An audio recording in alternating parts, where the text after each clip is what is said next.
Welcome back to the Vikings Playbook. I'm your host, Steve Hoikkala. And again, Sunday starts here with Vikings Playbook. And we have a great lineup of guests that we have coming up. And if you haven't checked out our social media and you're not already following us, please go ahead on X. You can follow us at Vikings Playbook. On YouTube, it's at Vikes Playbook. And then, of course, you can just search Vikings Playbook on Facebook, Instagram, and, of course, TikTok as well. As far as guests that we have coming up, if you haven't seen it already, Brevan Bane, host of Skolcial Network and writer for PurplePTSD, is on with me tonight. And then I have Kyle Georgery, and he's the senior editor at PurplePTSD.com and editor at the Vikings Gazette. He's coming up next Saturday. And I'm actually doing the interview this Wednesday, and pretty exciting stuff. But I have Chuck Foreman, legendary Vikings running back. And if you haven't heard a whole lot on Chuck Foreman's career, please make sure that you tune into that. That's going to be Saturday, February 28th. And that's actually going to be a sit-down interview that I'm going to be doing with Chuck Foreman on a topic that, in talking to him, has not really ever been covered with him. So I'm really excited to do this. I hit the road to meet him in person, and I can't thank Skol Marketing enough for allowing me to use their studios to do this interview. So I'm really excited, and that will debut, like I said, Saturday, February 28th, regular time at 9 p.m. CST. So make sure that you go ahead and check that out. Again, Brevan Bane, he's my guest tonight. If you haven't already followed Brev, he does a Skolcial Network, great podcast that he's revving right back up again. Make sure that you follow him at Brev Bane. So Brevan Bane on X, at Vikes Now, because he does Vikes Now as well. And then at Skolcial Network. So he's a writer for PurplePTSD as well with me, and at Heavy Sports. So with that, I'm going to go ahead and welcome to the stage Brevan Bane. Brev, how are we doing? I'm doing great. Thank you very much for having me tonight. I'm really excited to get into the stuff that we're going to talk about tonight. Yeah, and I think a lot of people are really excited to have the Skolcial Network back.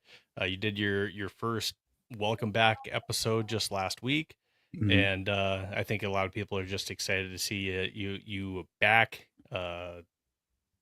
Whether it's writing or back on camera, I think that's all exciting as well too. Is there anything else that you got going on that you want to talk about or pitch? That's about it. The Skolcial Network, Vikes Now, writing on PurplePTSD and Heavy. On PurplePTSD, actually, just tonight I had a draft profile go up on Malachi Fields, and I'm going to be pumping out draft profiles. I'm trying to give Vikings fans like a quick read on these prospects, because I know going in and scouting these guys for the draft can be a pretty daunting and time-consuming process. So I'm trying my best to streamline that for everybody. So definitely go check those out if you're wanting to get some coverage on some of these prospects we want the Vikings to take in April. Absolutely. And if you have questions for Brevan Bane or myself during this podcast, make sure that if you're on X or you're on YouTube following us, go ahead and throw those questions or comments on there, and we'll go ahead and try to answer it live best that we possibly can. So definitely appreciate that. And Bob Swede, thanks for the live. Appreciate you joining us. And Jackson, awesome. Thank you for joining us as well tonight. Good topics that we have to cover tonight. And really, I just want to cover it one more time. We mentioned that both Brev and I both write and cover the Minnesota Vikings with PurplePTSD. So if you haven't, go ahead and check them out as well too. PurplePTSD.com. Go ahead and check out all the great writing from either myself, Brev, and all the other writers over there at PurplePTSD.com. All right, well, let's go ahead and jump into some of these topics that we have to cover today. The very first one that we're going to cover tonight is going to be just the barrage of different quarterback rumors that we've seen. And thoughts on who the best fit is. Now, I do have a video I do want to play you because, we've seen the different quarterback options. Kirk Cousins been rumored. Derek Carr's been rumored. Now, today I saw this, and this is what John Randall had to say about those two. I mean, Derek Carr. I'm like, I'm not a big fan of Derek Carr. I'm sorry.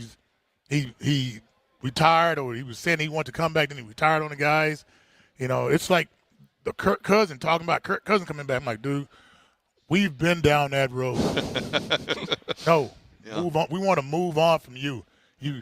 You're trying to say the right things, but you're not bringing the right thing. You have maybe one playoff game. I'm like, I want more. And if it's finding a quarterback, maybe he's not that great of a quarterback, but a guy who can manage on the offense. But we want somebody who can do that. Now, when you see those comments from John Randall, and of course his voice carries a lot of weight, talking with Purple Daily there, he says, like, we've been down that road with Kirk Cousins. And, one of the comments I've had, at least on the Derek Carr conversation, now, when he got injured with the Saints, it was a shoulder injury to where he tore his labrum. And then he had, as it was listed medically, a degenerative a shoulder injury with his rotator cuff. Mm-hmm. So he's got, not only has he been out of the game now for, let's call it 2 years, and at the same time, he went out on his throwing shoulder, 2 separate injuries on his shoulder. Now, supposedly with the interview he did with his brother on his podcast, it's healthy, but when you look at the stats, and this is just my opinion, stat-wise, he's never been even better than Kirk Cousins. He's kind of been a Kirk Cousins light. So what interest, if we're not interested in Kirk, who knows the system and the offense and has at least been here and has, some of the relationships, why would we go to Derek Carr? Yeah, I don't know. I understand with Kirk mostly, like, he knows the system. You kind of know what you're getting and everything. So, like, if Kirk was to come back, I'm not by any means like, let's bring Kirk back, but I don't know if I'd really lose a ton of sleep over it, just because, like, if you're Kevin O'Connell, you're going into a hot seat year. Like, how many great options do you really have to be your quarterback that is theoretically going to save your job this season? With Derek Carr, that one doesn't really do anything for me. Like, I've always liked Derek Carr. He's always been fine to me. Definitely had his best years, in my opinion, with the Raiders for sure, kind of in like that mid-late 2010s era. But yeah, like, if you had to choose between the two, like, I would probably, even coming off the Achilles and everything, I'd probably choose Kirk. Would I necessarily want either of them to be the quarterback of the Vikings in 2026? No. And Not I'm really. in the same camp there too. Yeah. Now, some of the other quarterbacks, that have been talked about with this, and yes, there's all kinds of names that have been thrown out there, but just to highlight a couple of the other big names that have been out there, and that's Mac Jones and Kyler Murray. Obviously, Mac Jones was rumored earlier. He had, I want to say it's about 7 games he played for the 49ers this year. And, he played in 11 games this year at the 49ers. So he threw for 13 touchdowns, 6 interceptions this year. And, at least winning with that team. He managed it well to where they were able to win several games during that stretch with the 49ers. So it was rumored that, hey, maybe a second, third pick that he could be had. And before we move on to Kyler, let's just start with Mac. What's your thoughts on Mac Jones? Mac Jones would definitely be, again, there's no super great quarterback option out there, in my opinion. But on that list, Mac Jones would be up there because the thing that sucks about getting Mac Jones, and it's been reported that the 49ers don't want to let go of Mac Jones. I think there might be a little bit of smoke screening there. With Mac Jones, you're gonna have to give up some kind of trade draft capital in order to acquire him. But the green light, the brighter side about the Mac Jones thing is that he would only be on the cap next year for like $3 million. And that's for sure cheaper, unless you just roll with McCarthy, of course. That's probably going to be your cheapest option for your quarterback one in 2026. Yeah, with Mac, again, it's not something I'd be like super excited for, but I would feel comfortable with him leading the team. I wouldn't feel great. Like I don't think there's an option here, McCarthy included, that's going to get you to a Super Bowl and win it in 2026. But I think Mac Jones could get this team just by probably to a playoff berth. All right, so now we move on to Kyler Murray, who's been, it almost seems like a propaganda campaign. Yeah. This last week has been a flurry of, could you imagine the Vikings offense with Kyler Murray? Yeah. And now, when you break down just Kyler Murray's time with the Cardinals, he never broke 30 touchdowns passing. He never broke 4,000 yards, so he's not that guy. Kirk did that multiple times.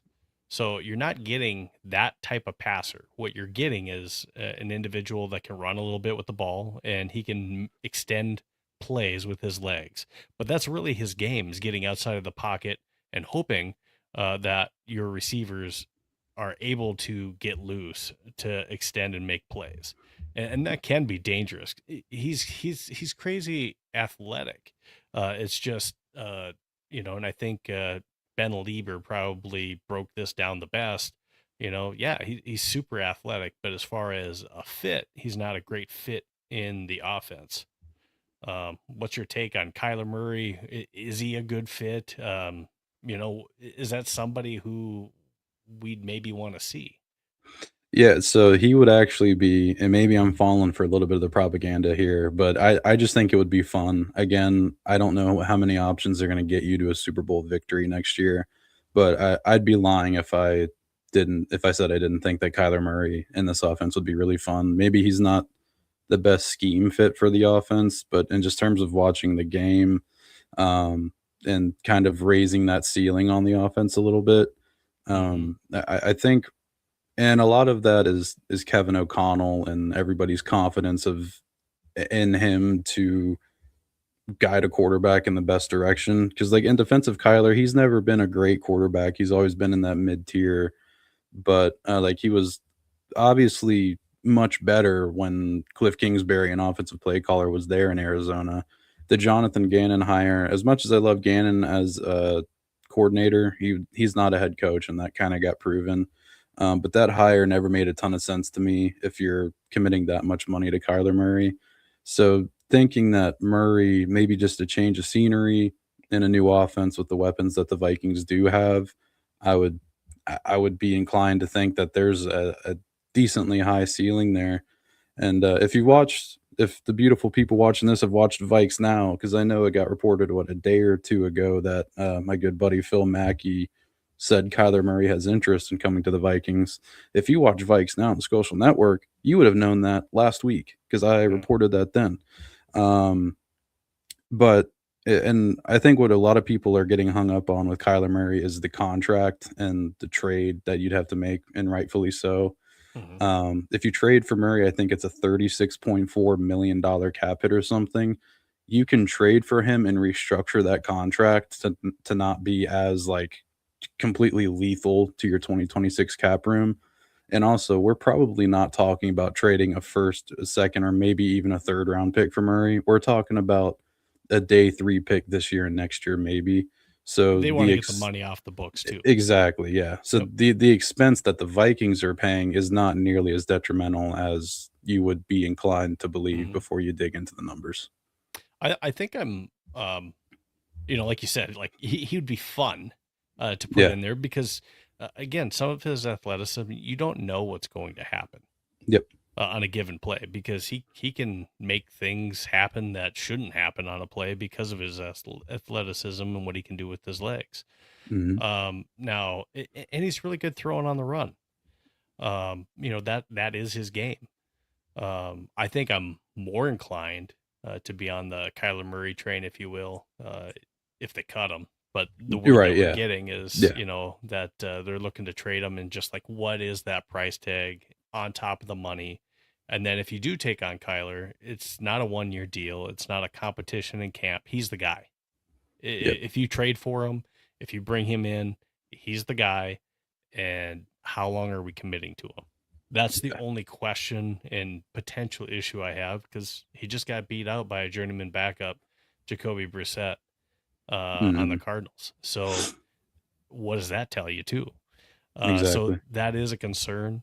Some of the other comments we have out here, and Jake Anderson says, give me Trubisky and Mariota. I'd be fine with Cousins Carr. This is JJ's team this year, and yes, he needs to be pushed, but unless you're getting a clear upgrade, that could take you deep. Lean into JJ. Your thoughts on that?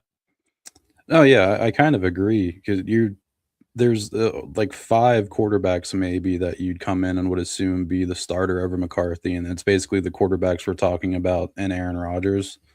As far as bringing in the backup, if you're going to lean into JJ, which is a very real possibility, yep, don't forget Rodgers. It's a real possibility that the Vikings are going to lean into JJ. In that case, it's not that popular, but I wrote about it for Heavy earlier today, and Ben Gosling of the Minnesota Star Tribune reported that there's real interest in just bringing Carson Wentz back, and that is kind of like a whoa, Carson Wentz. But I'm kind of like, I mean, he knows the system. He's here. I would bet on Wentz not having another horrible shoulder injury, and he moved the ball for the most part down the field when he was here. Yeah, when he was healthy. Yeah, I mean, and I don't think Justin Jefferson hated the connection that he was having with him either. I do want to thank Barber Fade Up. Hey, thanks for checking in tonight, Jake. Like I said too, Barber also says Rodgers staying with his coach for old time's sake. Yeah, I mean, I don't know why you wouldn't run it back with the Steelers rather than trying to make something weird happen here in Minnesota. If I'm Rodgers, if you are going to play another year. So I don't know if that necessarily makes sense. Bob says, I'd love to see Rodgers stick it to the pack. Yep. Yeah, we all love that, right? It's just trying to find what legitimately is the right fit. And there's a lot of individuals, especially social media. It feels like, and I'm definitely not trying to get into politics on here, but it almost seems like that as far as JJ McCarthy goes, it almost seems like it's a Democrat Republican type thing. You have to either be all the way one way or the other for him. And this is where I'm at with JJ McCarthy. He's played 10 games. He had a few weeks where he showed that, hey, maybe we're on the right track as long as we don't try to put him in a box and we actually play call towards his strengths. Hey, maybe we got something there. That's all I'm saying. As far as the free agents that are out there, in the case that some people want to make, as far as like all these other guys are better than JJ, and you're not wrong. They are better than JJ right now because he's only played 10 games and the kid's only 22. Yes, they're all better than him. But is his ceiling higher than some of these individuals? And I would frankly say we don't know. We don't know. And that's the thing is, you're going to go through some of this and people are saying, well, this isn't normal growing pains. There were some pretty heavy growing pains last year for the Bears. Yep. They were calling for the backup quarterback. And this year, they're loving life. So I'm not saying that's what he's going to be because we just don't know. So that is the decision that KOC has, and it's a big one. And we'll get to the KOC piece of this, but can JJ McCarthy win over doubters? Even let's just say he is the starter. Let's just say he continues on the trajectory of playing well. Is this like a Republican Democrat type thing to where just like, I've already committed to hating JJ, or loving JJ. So whether he plays bad or good, I can't like him or hate him because I've already picked my side. It seems like that's what Vikings Twitter is doing.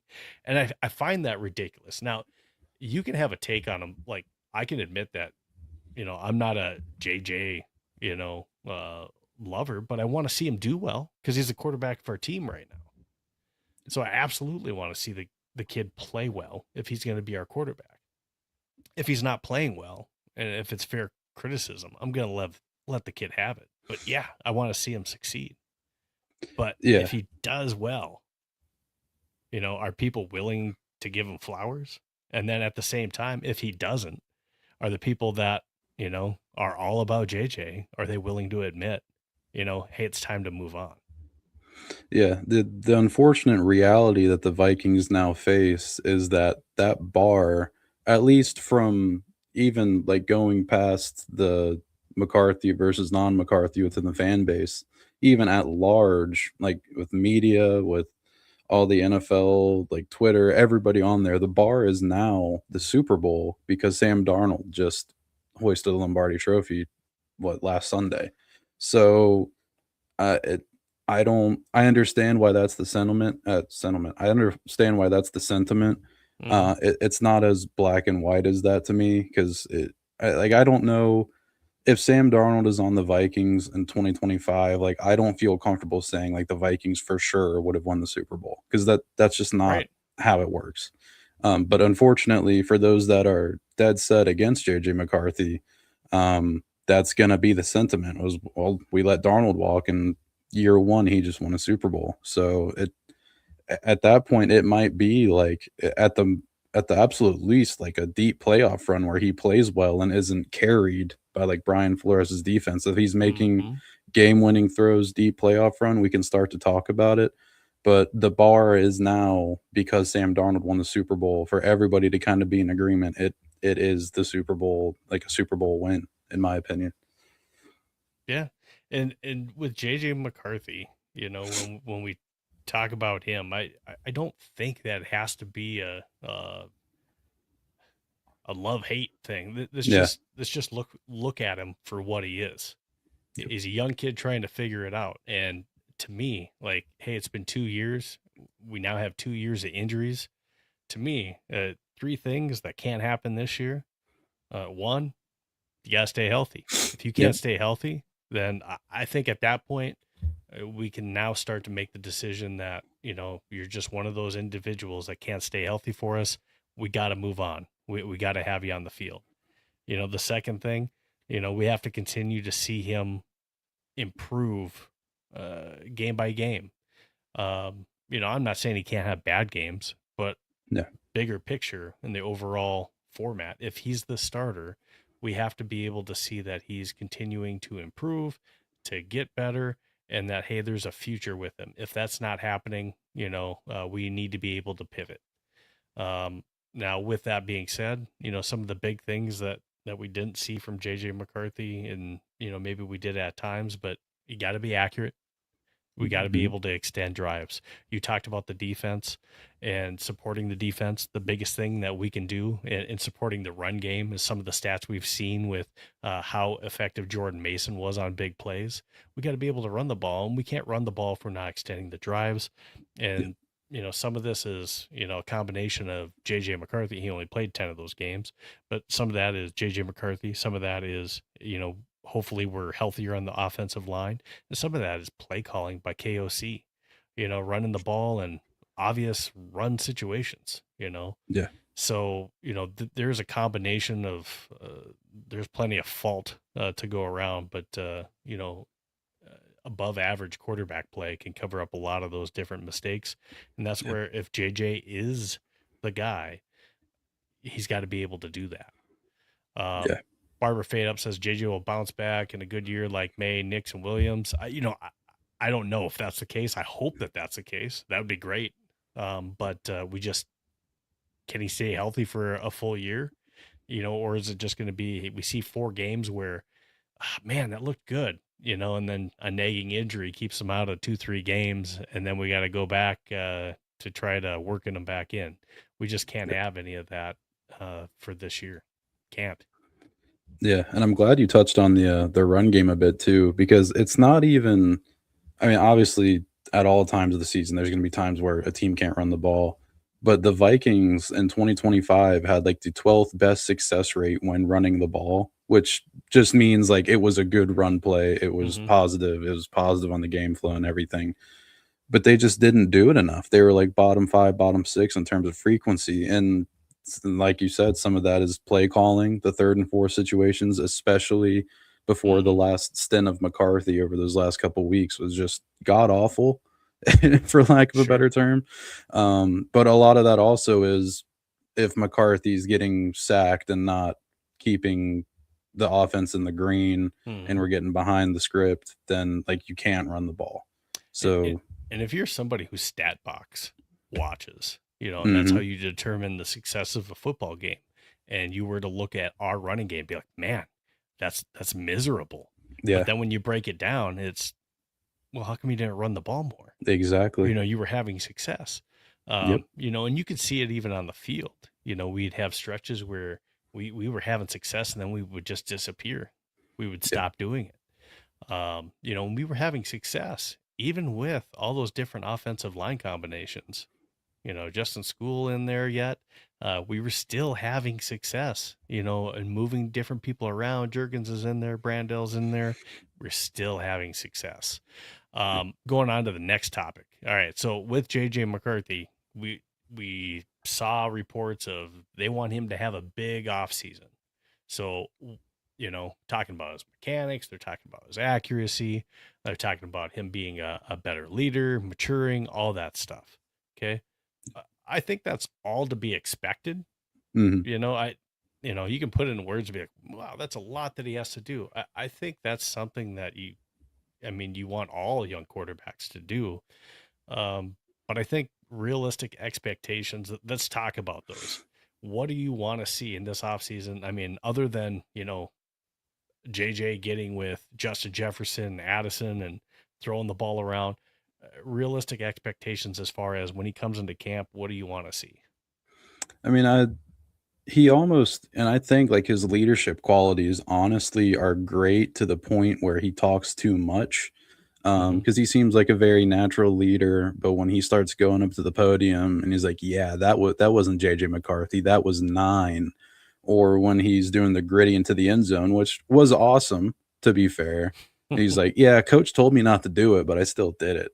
It's like, dude, come on. Like, I love you, but I want, and I don't know how much we'll be able to see this. He's going to say all the right things, hopefully, in his pressers during this offseason. But I really want to see him understand the gravity of what's happening here, because even I would be willing to bet that JJ McCarthy is still the long-term vision for this team. It's like, even if unless they get like Kyler or somebody on a little bit on the younger side, but especially if they go with Kirk, if they go with Derek Carr, if they go with Aaron, like those are guys that at the absolute like asteroid is coming to hit Earth, they'll play for 2 years. Any one of those 3 seems like just a year-long deal. And then you roll with McCarthy after that. But I really want him to understand the gravity of his situation here. And that's a lot to ask of I think he just turned 23 last month. That's a ton to ask of that kid. But you picked him at 10th overall. Yeah, like this decision for the Vikings quarterback going forward is not being made this offseason. It was made that April 9th, 2024, when you took him with the 10th overall pick. And you traded up. Exactly. You traded up because you wanted to make sure to get him. And that's what I struggle with is, we traded up even in the first round. So because we did that and, are we at least the fan base, we have a section of the fan base that's ready to move on after 10 games. Yeah. It seems like we're split in half right now. That's where I struggle a little bit. Now, I would probably be okay because I think it's fair to say that he wasn't ready to start last year. Let's just say that Kirk were to come in. Yeah. If it was just for a year to help mentor and then we go back and maybe it's a JJ show. He's shown enough in camp, that kind of thing after, 2 off seasons type of deal. Maybe there's something there. I'd be okay with that too if that's the case. I don't know if I am saying, hey, this team's a Mac Jones away. Like you said, Kyler Murray is probably the best option out of that just because he can make things happen with his legs. Whether that's also buy time for a Justin Jefferson or Jordan Addison to run a secondary route and get open, and magic can happen where nobody was open, but he found time so somebody could get open. That could be the thing. But I still struggle with we spent a first round draft pick and we're gonna move on after 10 games. That's the part I struggle with, and I know that KOC had part of that. We passed on Sam, to make that decision. So if you were willing to pass on Sam, why are we going to give up after 10 games? That makes that decision even worse, in my opinion. Jake Anderson says KOC and JJ will either succeed or fail together, in my opinion. What you know is that JJ has a growth mindset and will work his ass off this offseason. I love the moxie and competitiveness, even if it was cringy. I hate the 9 stuff, by the way. JJ is built for, I get what he's doing. I just, obviously, you hate that, right? JJ is built for a strong run game, play action, rollouts. Agreed. And bigger personnel. KOC needs to meet him in the middle, hoping Frank Smith can talk some sense in him. We can sign Breece Hall in free agency. Yeah, we'll see what that looks like as well, too. There's, Travis Etienne's out there. That's another option, and he can run and pass catch. Breece Hall's in there too. Out of the two of them, I'm not sure which one I like better, but yeah, there's some different options there in the offseason. But whether it's JJ or whether it's one of those 4 quarterbacks that we mentioned or somebody that we're not thinking of, let's just say it's not them. That brings us to topic 4. JJ or not? Does KOC need us to get in the playoffs? And does he need a playoff win in 26 to possibly not lose his job? Because I firmly think he was in the hot seat. I wrote an article before Kwesi was even gone, saying they're both in the hot seat because of the situation. And, that Kwesi was obviously in the hot seat. I wasn't predicting him to be fired when he was. I thought at least it would go into 26 because of the extension, but things change. But I don't think that Kwesi's departure changes the fact that KOC was firmly part of that decision and that he is still in the hot seat this year. So whether he sticks with JJ and proves that, hey, I can mentor him, and I think if JJ has a good season and they just make the playoffs, don't win, but they make the playoffs, and you see like, hey, maybe the future is bright. And Kevin did a good job trying to get him to where he's more accurate. Justin Jefferson's having a decent season, all that good stuff, to where offense is starting to roll a little bit better, but just like, hey, tough loss in the playoffs. I could see him staying. Now, if that doesn't happen, obviously, and you roll with JJ, I think it's hard that he stays. But let's just say it's Kyler Murray comes in here and we don't make the playoffs. Is he still the coach? I don't know about that. You made a good point. If it's something where like a Kyler Murray or a quote unquote proven veteran quarterback comes in here and you fall flat on your face, like even if you're just outside the play, you're like this year and we're the first team out. That changes a lot. And I think raises the chances for him getting let go. Those go up a lot. My take on it, because like you see online, like, like Kevin O'Connell needs to win the Super Bowl to keep his job. He needs to win 2 playoff games. What you were saying kind of resonates more with what I think, to where I don't think you can really quantify how many playoff games it'll take for Kevin O'Connell to keep his job, because there's bounds and heaps of context missing in that. So if they do roll with JJ, which right now, if I had to bet money, just because we haven't seen anything happen yet and we won't for a month, my thought is that they will roll JJ and bring in a veteran quarterback, or just re-sign Carson Wentz and run it back. If it all depends on that trajectory of JJ McCarthy, God willing, the kid stays healthy. So if there's promise to the offense and they get in the dance and they lose in the first game, I think KOC would stay through that, but it only makes his seat way hotter next year, because then next year becomes the year that you got to go deep this year. That's when I think you can kind of say that he needs some playoff wins to stick around here, because then that would officially be 5 years without a playoff win. And I was the guy 5-6 years ago. I mentioned this on Rap Show the other night. Like, I was calling for Mike Tomlin to be let go way long ago. That dude went 10 years without winning a playoff game. And Kevin O'Connell does not have that kind of pull that Mike Tomlin has in the Steelers, or had in the Steelers organization. So, yeah, it's much more on his plate. He's going to have, I guess, way more of a voice. Like, he was part of the collaboration before and everything, but he's going to be much more of an emphasized voice on roster decisions and management and everything this offseason. So, like, the 2026 Vikings, like, if you thought the Vikings were his team before, like, this is his team. You are this go around making the decision. It's not B-Rob. It's not Rob Brzezinski. Sorry, Rob B. It's not Rob B making the decision. You know, KOC is firmly making the decision on who's going to be the quarterback of this team going into 26. All right, I don't know if you're ready for this, but we're going to go ahead and play a little game. First time we've played this, but we're going to play Cut, Trade, and Restructure. So welcome to Cut, Trade, and Restructure with Brevan Bane. All right, so we're gonna play. Yeah, well, I did a little radio time, but let's go ahead and play Cut, Trade, Restructure. Here's the guidelines to it. You don't have to cut, you don't have to trade, and you don't have to restructure, but you have to pick one of these for the list of players that you're given here. So I'm going to give you the opportunity. There's going to be a few different sets of different players, and you tell me where they need to go. So for our first up, we're going to have TJ Hockenson, Jordan Addison, and Jonathan Grenard. And with that, Brevan Bane, do you cut, trade, or restructure TJ Hockenson? I cut TJ Hockenson. Goodbye. That's the easy. That's going to be the easiest one of this, by the way, for me. Okay. And what about Jordan Addison?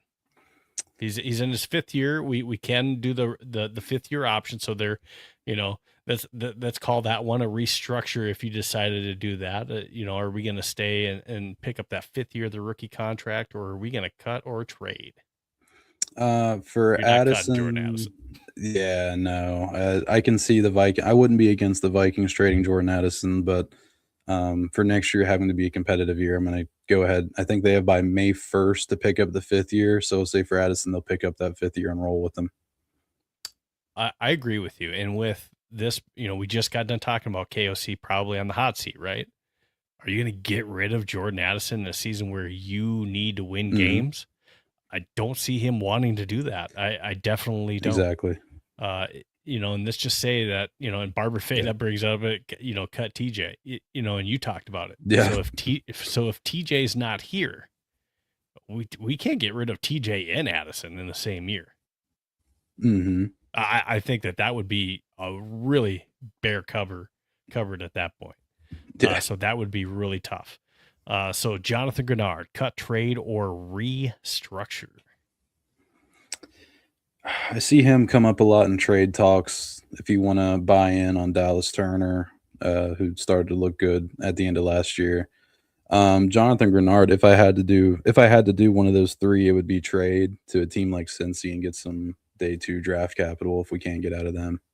And I think that's one I can buy off on. You saw a little bit more of the emergence of Dallas Turner.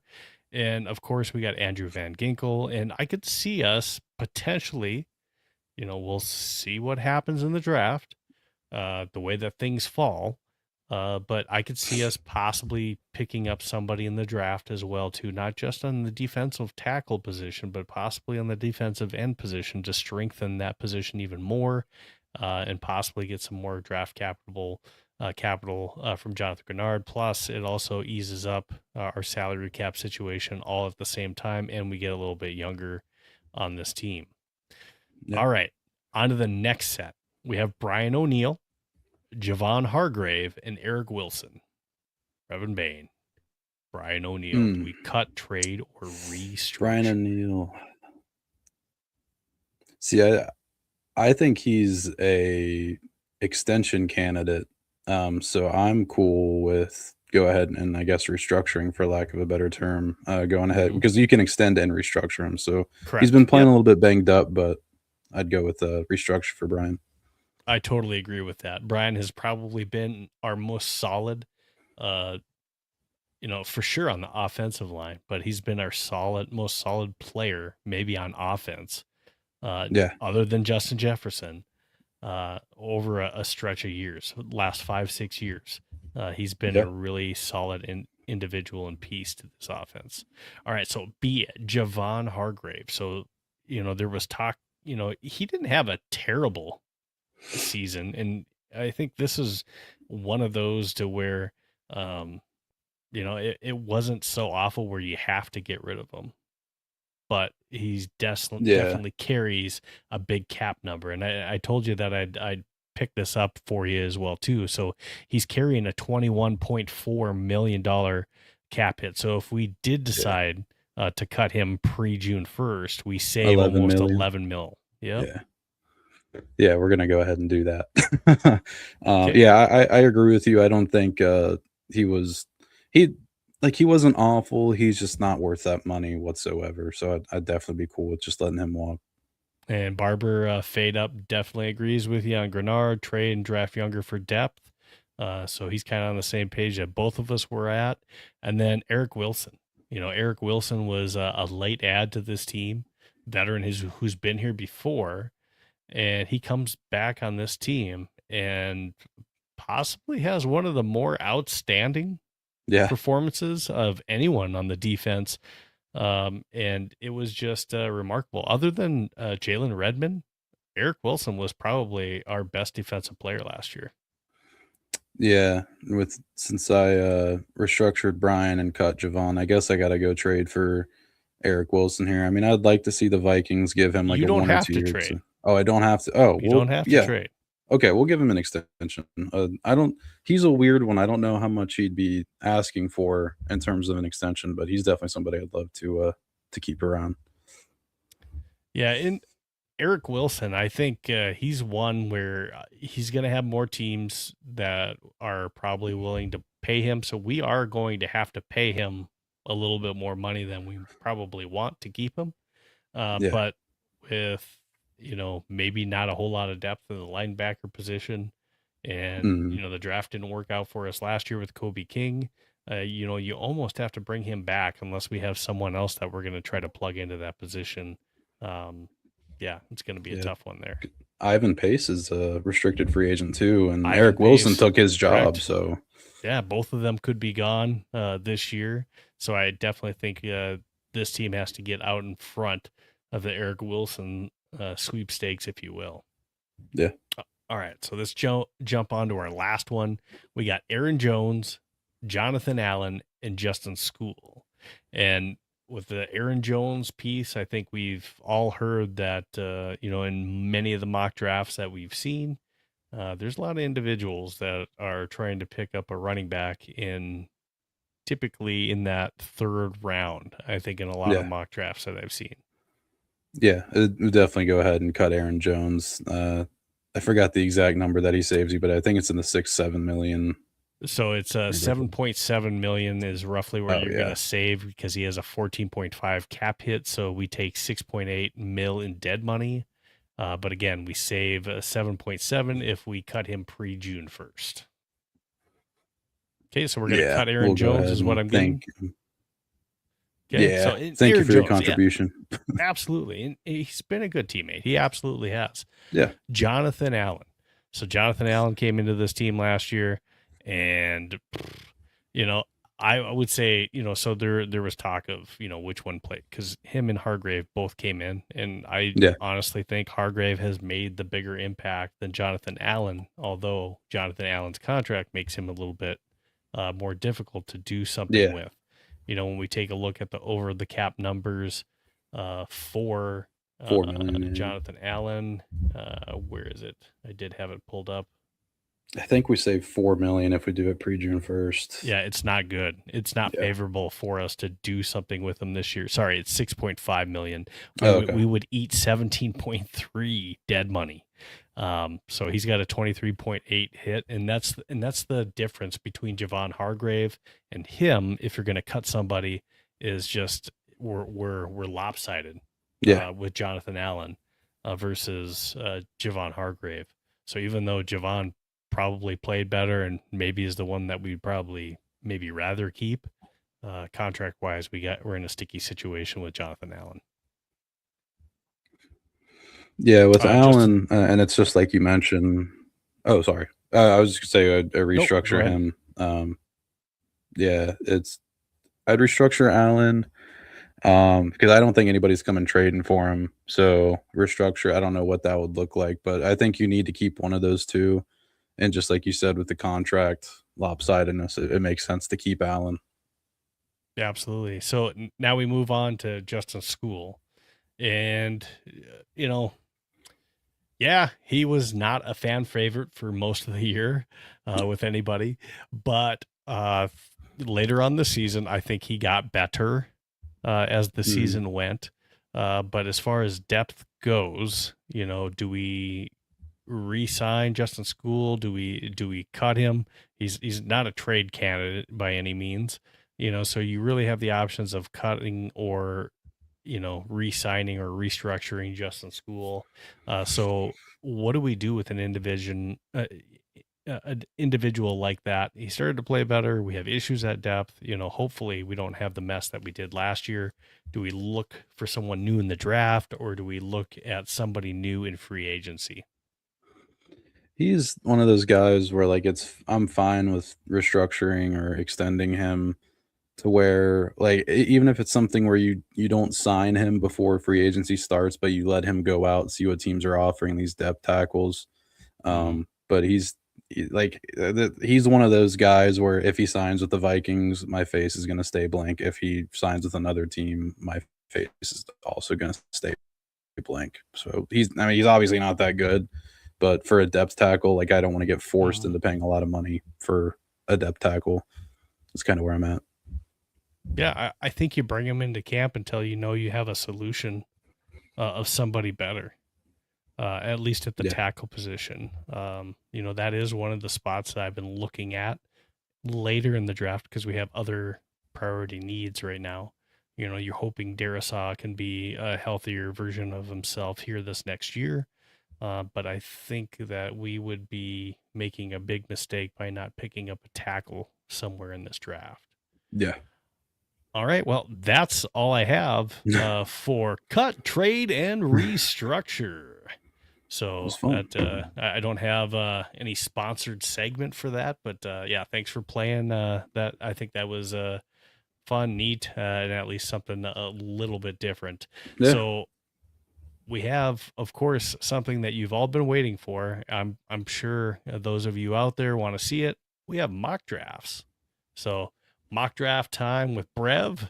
We're going to go ahead and jump into it. I'm going to let him tell me how to drive with his mock draft. And I think we agreed on we're going to do a 4-round mock draft. So we're going to get into round 4 today. So last time with Dustin Baker, we did a 3-round. We're getting into round 4 now with Brevan Bane. So let's go ahead and pull that up and see what we get through 4 rounds with what Brev wants to do here. So let me go ahead and pull that up. Sweet. And we're going to go just like this. All right. So we're going to go with the Vikings. We're going to go 4 rounds. Do you want to mess at all with any of the advanced settings? Or do we want to jump right in? It looks good to me. With the default settings. Yeah, that's cool. All right. So we're going to go ahead, enter the draft. Start it. And at pick 18, who we have available, as you can see, I think you can see good on my screen what we have up here, at least who just went off the board. We did have, so your hair is safe. It looks like you went fairly early. Mansour Delane went at pick 10. Jermod McCoy is somebody I've also had my eye on. Same with Alec Lewis came out with his mock draft with Jermod McCoy, even coming off of an injury, possibly going to us. But so you see a few corners as Avion Terrell. We get sniped if it was a corner for us, if Terrell was the pick. And what you're left with is Kedrick Folk. He's an edge out of Auburn. Caleb Banks, a defensive tackle out of Florida. Boston. McDonald's a tackle. And Kenyon Sadiq is out there at tight end. Now we have a few different trade options out here as well. It looks like a possible option would be the Cowboys that's interested, the 49ers at pick 27, or the Titans at pick 35. So we do have some different options if you don't like who's on the board. And you did mention that you possibly I are do kind of like interested. the prospect of a trade down. Okay. If you did trade down, are you looking to trade with the Cowboys at 20? They only have 20, and then they jump to 112. If you go to 49ers, they do have a little bit more flexibility with the trade. Yes, you're trading back to 27, but they do have some better picks that you can possibly get back in return. Yeah.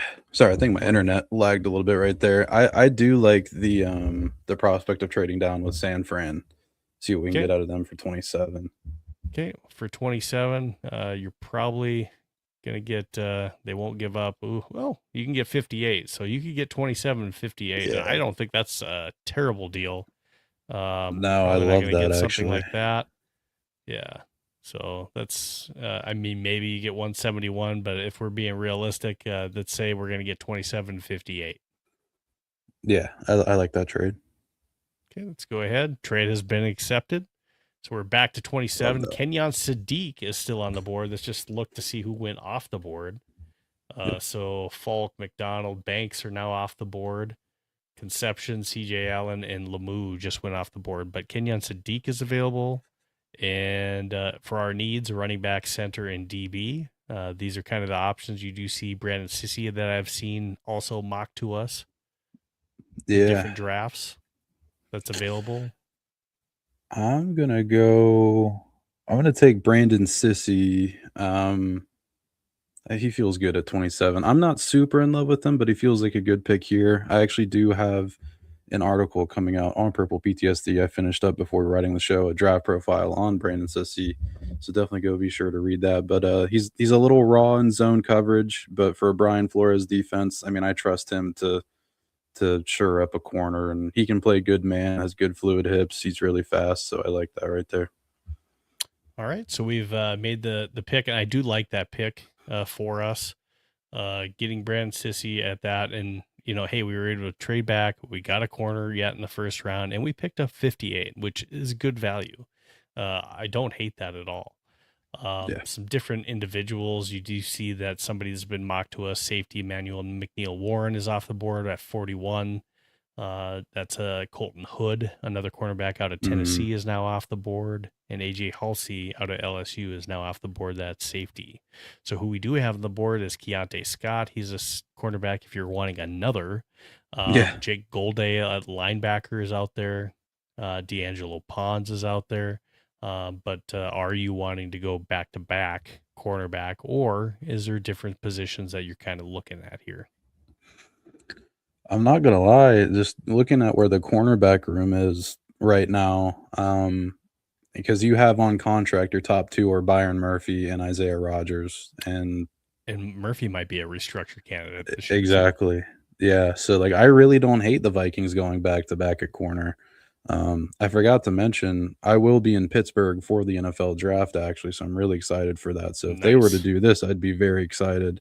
I'm going to go because admittedly, I haven't done a ton of work on Keontae Scott, so I don't want to lie to anybody and pretend like I know about him. I'll go with somebody I know about a little bit more, who's D'Angelo Pons.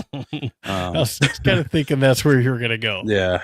He's a little bit undersized, but you can't argue with the results. He puts himself in good position to make plays. He's a ball hawking guy where he's a playmaker. And that's kind of what you've seen with D'Angelo Pons.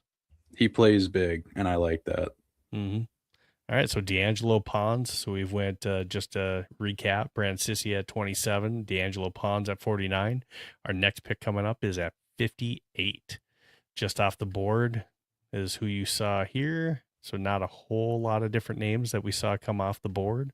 We've taken two corners, and we still need, as far as needs go, running back, center is also a need. We see Jadarian Price staring right at us. I've seen him mocked. Kamari Ramsey at safety. We possibly need one or two safeties in this draft. Connor Liu at center, also available. Yeah, I think as soon as I saw him, I kind of knew I wanted to take Jadarian Price out of Notre Dame here. Kind of, I guess, not unsung, but you don't hear as much about him because, of course, Jeremiah Love went to Notre Dame and is going early in the first round. But physical, nasty runner that I would love to see paired up with Jordan Mason next year. All right. Well, so we've now went corner running back. Interesting that Emmett Johnson just went off the board and that Jonah Coleman is still available here at pick 82. But Michael Trigg, Jonah Coleman, Garrett Nussmeier, Jennings Dunker. Love that dude with his, just looks like he should be an offensive lineman. As far as his play, I can't, he just looks like he looks the part. Kieran Crawford, Justin Jolly that's out there, and Chris Brazel. Any of these names looking like somebody you want to go with? So Dunker is somebody that's interesting. I won't take him here just because he's got his arms are a little short, so there's not the guarantee that he could really play tackle in the NFL. I think he could more kind of be a guard in the Vikings. Dustin said this too last episode. He was like, "Oh my God, we're set at guard. I've never said that before." But I don't think the Vikings need a guard. But I will say in 2024, I was right about Jalen Coker being good. In 2025, I was right about Harold Fannin Jr. being good. So my call out for 2026, Brev stamp of approval, is wide receiver Malachi Fields out of Notre Dame. Big, physical, go up and get it. Doesn't create a ton of separation, but he attacks the ball. He's got a natural ability to feel out zone coverage. And I love him. If you let Naylor walk, I love thinking Jefferson, Fields on the boundaries, Addison working out of the slot. That would be, gets me a little riled up thinking about it. And, you mentioned it, so Naylor is possibly out of the picture, so that is something to take into consideration with Naylor not there. And is Ty Felton able to step up to be the number 3 with this pick? Basically that says, no. Malachi Fields is going to be our new number 3, possibly an eventual number 2 for us. And now we go to pick 97. Again, Sissy, Pons, Price, and Fields is who you picked. And honestly, not a bad draft so far. So we get to 97 now. And you got Garrett Nussmeier, Jacob Rodriguez at linebacker, Genesis Smith. We still have safety needs yet in this draft. Potential linebacker needs, depending on what happens at that position. So those are potential needs that are staring at the face. Maybe a tight end if TJ Hawkinson is no longer with this team. And that doesn't mean like we have to fill it through the draft. There is the free agency period that opens up even before the draft. So we will have some different mocks after that free agency period begins March 11th. Yeah, I'm not going to go with him here, but Garrett Nussmeier would cause a bit of a stir on Vikings Twitter. You said it was safety need. Genesis Smith is somebody I'd consider here. I do like Sam Roush, the tight end out of Stanford, but here I'm going to go. He's a bit of a draft darling on Vikings Twitter recently, and I'll buy into the hype with Jacob Rodriguez, linebacker out of Texas Tech. I think I comped him on Rap Show of being like Ivan Pace Jr., but way better. Just to where he's good against the run. He's got good pursuit. He'll go sideline to sideline, high motor. You just don't want to deploy him in pass coverage too much. But I like the ceiling of Rodriguez kind of being that potential off-ball linebacker of the future. I think I got to check. Do we not have a fourth rounder? Did we get rid of our 4th round pick? We might have. I thought we had pick one something. Like one, we did too, but 110 or something. Either that or somehow I didn't click something. But regardless, this is who we have for our draft from Brevan Bane. So we did a trade back right away. We traded back from 18 to 27 with the 49ers. We got 58 included with 27. Drafted cornerback Brandon Sissy out of South Carolina. got a B+ for that. Came right back with another corner, D'Angelo Pons out of Indiana, big playmaker with that national championship team. And then going back to back with Notre Dame picks at 58 with Jadarian Price. Yes, he's the backup running back to Jeremiah Love, but he averages like 6 yards a carry as well too. And then wide receiver Malachi Fields out of Notre Dame. Get a C+ grade with that, but I think that's based off of who we currently have on our roster, and it's not looking at hey, Naylor might be gone, Addison might be gone here in the future, and not seeing that as a necessary need. So you can't really look at that grade necessarily and say that's right. Same thing with the Price grade here too, because it's still saying that hey, we still have Aaron Jones signed onto this team. Round 3, 97, we took Jacob Rodriguez at linebacker, and that's a B grade there too. I do like that because we're probably going to have a hole there. So that is a position where that individual is going to be asked to probably have some playing time. So picking up somebody in round 3, I think that's expected to be a starter. So I do like that pick. So how are you feeling about your draft, Brev? I feel good. I mean, the hallmark of this draft, and I've been saying it for a little while now, like the Vikings outside of Jalen Redmond, thank you, Barber. Outside of Jalen Redmond, outside of Dallas Turner, like there's almost zero young talent on the defensive side of the ball. So this draft has to be that you got to go get young defensive talent. That's why I love the prospect of the Vikings trading down, almost akin to the 2022 trade with Kwesi going back. Although I hope it's not that, but just the same style of where you're picking up more kind of in that second round range, because this draft isn't super blue chip heavy, I guess, for lack of a better term. But yeah, I like a lot of the day round 1 or round 2, round 3 kind of day 2 guys a lot in this draft. And yeah, the next year's draft is going to be the really, really, really fun one, and hopefully we're not picking that high. Right. And so this is fun. I love mock drafts. I love doing this. I've offered this already on X. So those of you followers out there, I did see somebody out there that says, Bob Sweet says, I want a mock.